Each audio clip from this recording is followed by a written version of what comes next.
Friends, कैसे हैं आप लोग। उम्मीद करता हूं अच्छे होंगे और तैयारी बहुत जोर शोर से चल रही होगी, है ना। अच्छी बात है। कम से कम 10 से 12 घंटे इसमें पढ़ाई करिए। बिल्कुल लास्ट समय बचा हुआ है, 10 दिन से भी कम बचे, मात्र एक सप्ताह बचा हुआ है, ये समझिए आप। ठीक है, बहुत कम समय बचा हुआ है। जितनी जी जान से आप मेहनत कर सकते हैं कर लीजिए, और ये 1 वीक या 8 दिन 10 दिन आपकी जिंदगी को बदल सकते हैं, आपके करियर को एकदम बदल सकते हैं। आपको एक सामान्य व्यक्ति से एक विशेष व्यक्ति बना सकते हैं, आपको बेरोजगार से रोजगार युक्त बना सकते हैं, आपको बिना नौकरी वाले से नौकरी वाला बना सकते हैं। इसलिए जो भी आप कर सकते हैं, जितना आप दे सकते हैं, आप 100 नहीं बल्कि 200% दीजिए इसमें। ठीक है, और जितना आप प्रयास कर सकते हैं कर लीजिए, जैसे जैसे कर सकते हैं। रात में जग के सो के जैसे भी आप कर सकते हैं। खाना कम खाइए, मेडिटेशन कीजिए, है ना, और बहुत हल्का भोजन लीजिए, आलतू फालतू चीजें मत खाइए ताकि नींद ना आए।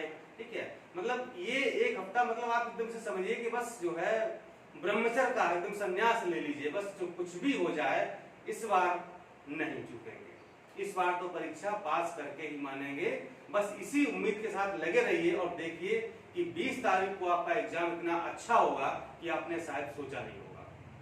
इसी आपकी सफलता की कड़ी में आज हम एक वीडियो आपके सामने लेके आए हैं। ये है सामान्य विज्ञान का। ठीक है, चूंकि विज्ञान के प्रश्नों की संख्या काफी ज्यादा रहती है, जो पिछली परीक्षाएं हुई हैं उनमें भी हमें लग रहा 18-20 या कभी कभी 20-20 प्लस भी क्वेश्चन विज्ञान के हो जाते हैं।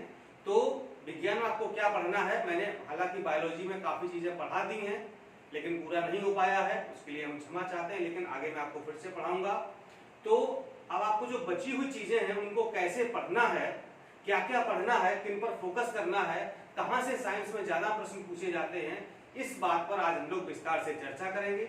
इसलिए आप अंत तक वीडियो में साथ में बने रहिएगा हमारे, ताकि आपको एक भी बात मिस ना हो और आप जल्दी से जल्दी इन चीजों को कवर कर सकें। ठीक है, दूसरी बात, अगर टेस्ट सीरीज आपको अभी भी नहीं मिली है तो मैं रोज कहता हूं और कहता ही रहूंगा। ठीक है, जिसको नहीं मिला है वो अभी भी ले सकता है। ज्वाइन लेकर के मैसेज कर दीजिए 84 23 29 94 पे 8423291094 ये नंबर है, व्हाट्सएप नंबर है। इस पर ज्वाइन लिख करके अपना नाम लिख करके व्हाट्सएप कर देना है, आपको सीरीज उपलब्ध करा दी जाएगी। ठीक है, जीएस की, हिंदी की भी और साथ में करंट अफेयर्स की भी सीरीज, सब कुछ यानी कि पूरा पैकेज है वो आपको मिल जाएगा।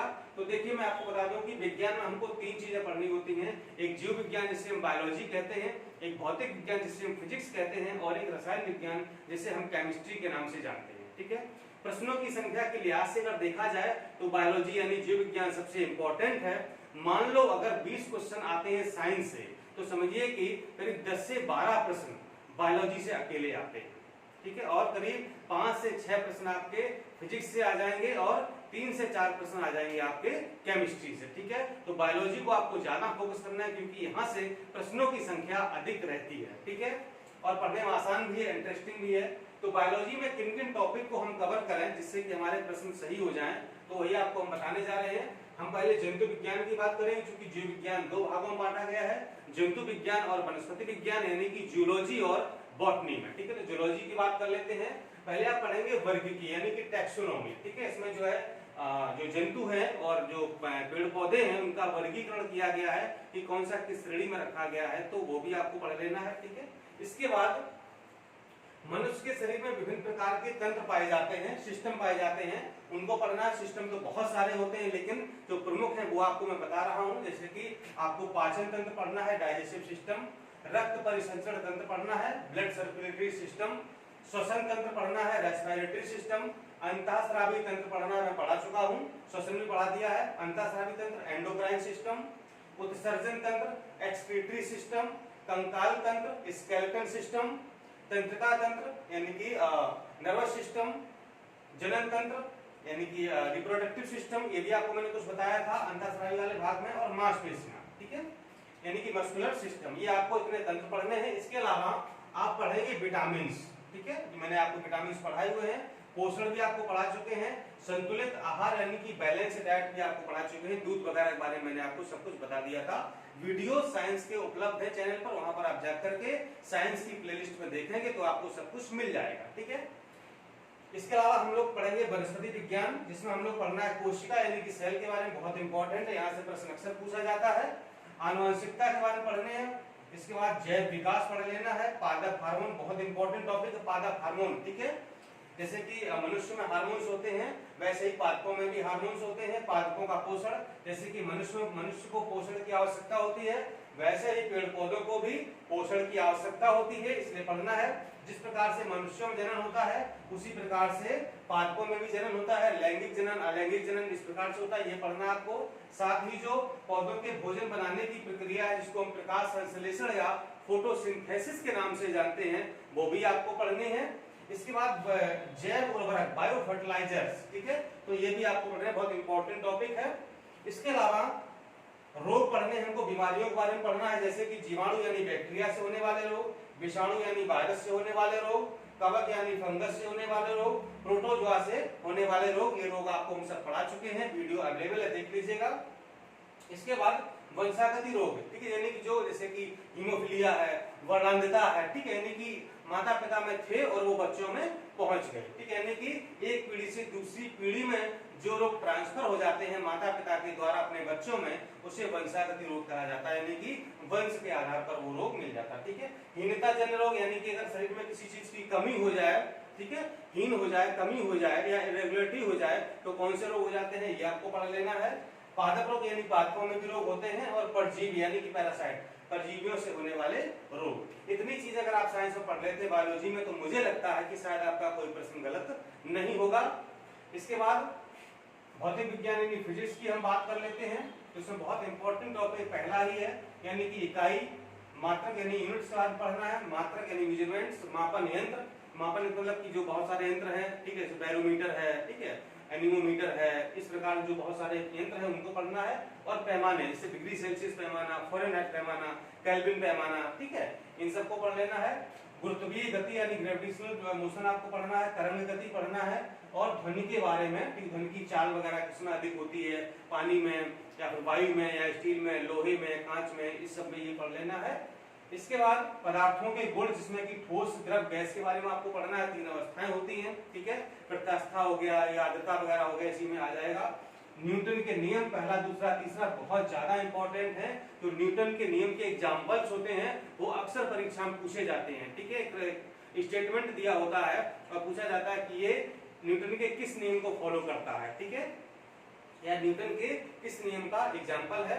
प्रकाश के बारे में आपको पढ़ना है, बहुत इंपॉर्टेंट है। प्रकाश की चाल है, ठीक है, और जो तरंगदैर्घ्य होता है, प्रकाश स्पेक्ट्रम है, 7 रंग होते हैं, किसका तरंगदैर्घ्य ज्यादा है, किसका कम है, लाल प्रकाश, नीला प्रकाश, बैंगनी प्रकाश, इस प्रकार, ठीक है।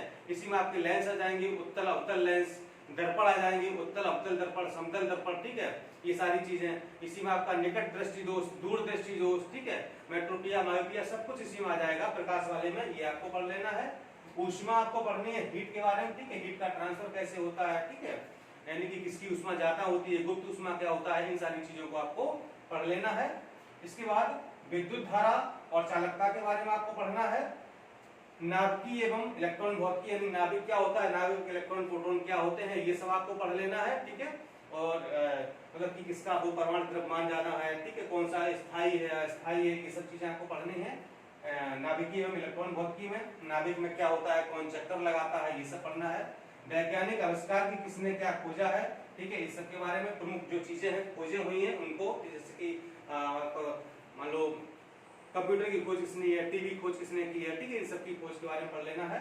और कंप्यूटर एवं सूचना प्रौद्योगिकी, ठीक है, इंफॉर्मेशन टेक्नोलॉजी और कंप्यूटर के बारे में बेसिक नॉलेज जो आपको पढ़ लेना है, ठीक है, इतना आपको पढ़ना है फिजिक्स में।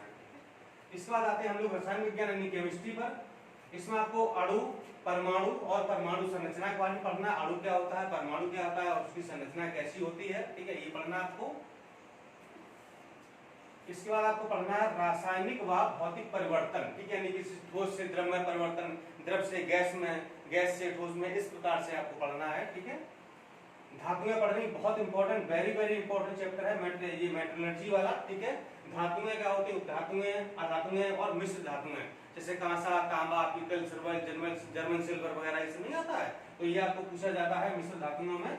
ये आप देख लीजिएगा, इनका कॉम्बिनेशन क्या होता है, कि तांबा किससे मिलकर बनता है, पीतल किससे मिलकर बनता है, ठीक है, टांका किससे मिलकर बना होता है, इसके बाद खनिज अयस्क यानी कि किस अयस्क से हमको कौन सी धातु या हमको खनिज मिलता है। इसके बाद कार्बन व उसके रूप पढ़ लेना है, कार्बन क्या होता है, जैसे हीरा पढ़ लेना है, फुलरीन्स है, ठीक है, ये सब बड़े कार्बन के एग्जाम्पल है, उसके रूप हैं, इनमें प्रश्न पूछे जाते हैं, ठीक है। और इसके बाद आप हाइड्रोजन और उसके यौगिक पढ़ लेना, हाइड्रोजन क्या होता है, ठीक है, ये जो है सबसे जो हल्की गैसें वगैरह है इन सब के बारे में। इसके बाद अम्ल, क्षार और लवण के बारे में, एसिड क्या होता है, बेस क्या होता है, एग्जाम्पल क्या है, ठीक है। इसके बाद अक्रिय गैसें जो इनर्ट गैसें हैं, जैसे बल्ब में कौन सी गैस भरी जाती है, ट्यूबलाइट में कौन सी गैस भरी जाती है, वायुमंडल में कौन सी अक्रिय गैसें उपलब्ध हैं, ठीक है, कितनी अक्रिय गैसें होती हैं, सबसे हल्की कौन सी, इस प्रकार से। हेलोजन के बारे में पढ़ लेना, सल्फर और नाइट्रोजन के बारे में पढ़ना है, बहुत इंपॉर्टेंट ये जो है कंपाउंड है, यौगिक है। एल्कोहल क्या होता है, ठीक है, इसका विस्फोटक पदार्थ बहुत इंपॉर्टेंट है, जैसे कि आरडीएक्स क्या है, टीएनटी क्या है, टीएनजी क्या है, ठीक है, जो विस्फोटक पदार्थ होते हैं जो कि बारूद वगैरह बनाए जाते हैं या बम बनाए जाते हैं, ठीक है, या जो भी मतलब अस्त्र शस्त्र वाले मटेरियल हैं वो बनाए जाते हैं, तो उसके बारे में पढ़ लेना है, प्रश्न यहाँ से पूछा जाता है, ठीक है, चूंकि ये अप्लाइड है, व्यवहार में चीजें ये होती हैं, ठीक है। इसके बाद ईंधन, पेट्रोल, डीजल, एलपीजी, सीएनजी, ठीक है, नेचुरल गैस, मीथेन वगैरह ये सब पढ़ना आपको, ठीक है, और जो बायोडीजल इस समय चल रहा है वो सब पढ़ लेना है इसमें। उर्वरक के बारे में फर्टिलाइजर जैसे कि यूरिया है, ठीक है, डाइमोनियम फास्फेट, डीएपी है, कौन कौन सी उर्वरक इस्तेमाल किए जाते हैं ये सब पढ़ लेना है। और खाद्य संरक्षक यानी कि फूड प्रिजर्वेटिव, ठीक है, जैसे कि वो बेंजीन वगैरह होता है या बेंजाइल अल्कोहल होता है, ठीक है, तो ये सब जो है फूड प्रिजर्वेटिव के रूप में यानी कि खाद्य संरक्षक के रूप में इस्तेमाल किए जाते हैं, ठीक है। तो इतने टॉपिक अगर आप जो है कवर कर लेते हैं तो मुझे लगता है कि साइंस से आपका कोई प्रश्न गलत नहीं होगा, ठीक है। हालांकि मैं इसको पढ़ाऊंगा लेकिन अभी समय नहीं है, तो मैंने आपको पूरा सिलेबस बता दिया है, ठीक है। और हालांकि ये पूरा सिलेबस नहीं बल्कि ये मेन टॉपिक है, इसके अलावा भी बहुत सारी चीजें हैं जो जब हम आपको पढ़ाएंगे तब बताएंगे, ठीक है। ये मेन टॉपिक इसलिए है क्योंकि यहाँ से हमेशा सवाल पूछा जाता है, इसलिए इसको हम प्रमुख टॉपिक कह सकते हैं। और आप देखेंगे परीक्षा में कि शायद लगभग हर टॉपिक से सवाल परीक्षा में रखा होगा, ठीक है। तो उम्मीद करता हूं कि आपको वीडियो पसंद आया होगा। हाँ, जो बायोलॉजी मैंने पढ़ा दिया है वो वहां पर जाकर के आप जरूर देख लीजिएगा, आपके बहुत सारे प्रश्न वहां से सही हो जाएंगे, ठीक है दोस्तों। इसी तरह से आपको हम पारिस्थितिकी और पर्यावरण का जो मतलब क्या पढ़ना है, इसी तरीके का एक वीडियो वो भी देने वाले हैं, ठीक है। तो जल्दी आपको हो सकता है कल मिल जाएगा, तो उसमें भी आप देख सकते हैं कि हमको एनवायरनमेंट में क्या पढ़ना है, ठीक है। चलिए मिलता हूं फिर अगले वीडियो में, नमस्कार।